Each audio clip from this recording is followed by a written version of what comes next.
Work سے آپ سے مخاطب ہیں۔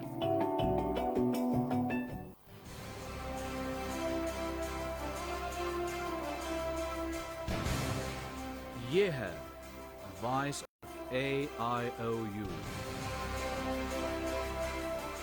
علامہ اقبال اوپن یونیورسٹی کا FM ریڈیو۔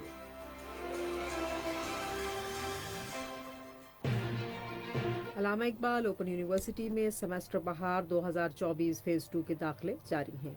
اس فیز میں associate degree, BS، BEd، post graduate diploma اور سرٹیفکیٹ کورسز پیش کیے جا رہے ہیں۔ داخلوں کی آخری تاریخ 15 اپریل 2024 ہے۔ مزید معلومات کے لیے وزٹ کیجیے یونیورسٹی ویب سائٹ aiou.edu.pk یا کال کیجیے ہیلپ لائن نمبر 051 111 112468۔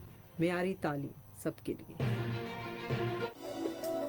ہم علامہ اقبال اوپن یونیورسٹی کے FM 91.6 نیٹ ورک سے آپ سے مخاطب ہیں۔ ہم علامہ اقبال اوپن یونیورسٹی کے FM 91.6 نیٹ ورک سے آپ سے مخاطب ہیں۔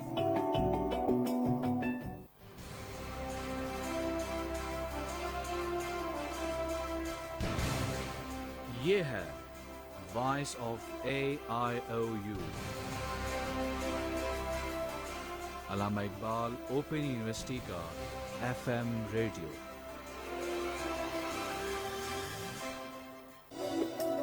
ہم علامہ اقبال اوپن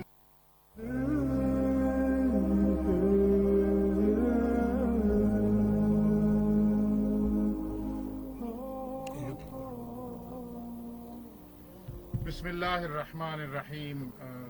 سراجم منیرہ پروگرام کے ساتھ آپ کا میزبان ڈاکٹر عبدالباسط مجاہد حاضر خدمت۔ یہ programme FM 91.6 voice of AIOU سے رمضان مبارک کی خصوصی نشریات کے سلسلے میں نشر کیا جا رہا ہے۔ اس پروگرام کو پیش کرتے ہیں ہمارے ٹرانسمیشن پروڈیوسر نوید اللہ اور انجینئرز جو اس پروگرام کو آپ تک پہنچانے کے لیے یہاں موجود ابرار الحسن اور شوزب رضا کاظمی۔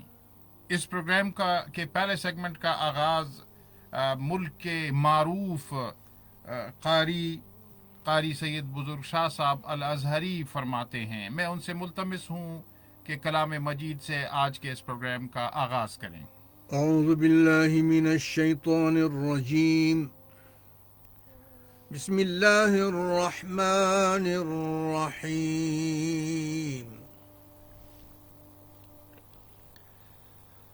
آمن الرسول بما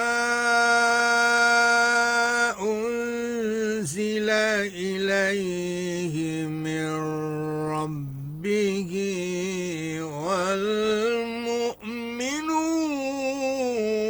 والمؤمنون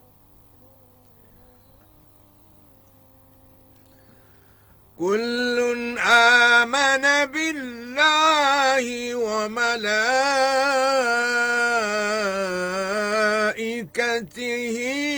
وكتبه ورسله لا نفرق بين أحد من رسله وقالوا سمعنا وأطعنا غفرانك ربنا وإليك المصير۔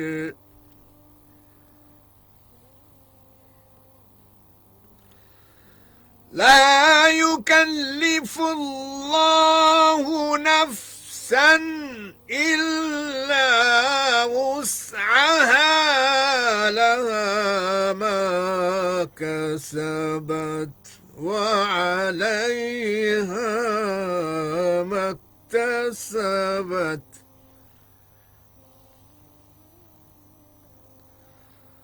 ربنا لا تؤاخذنا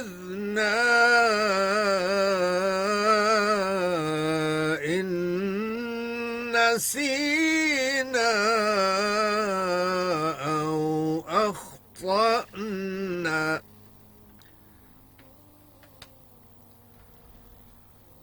ربنا ولا تحمل علينا إصرا كما حملته على الذين من قبلنا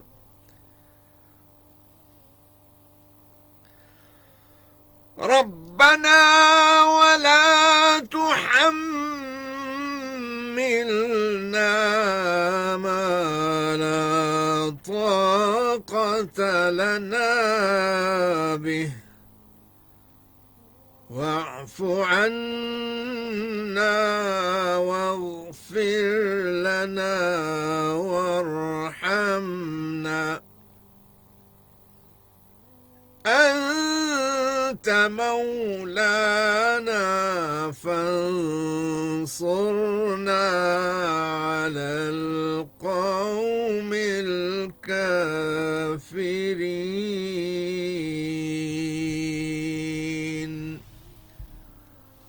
صدق خالقنا العظيم.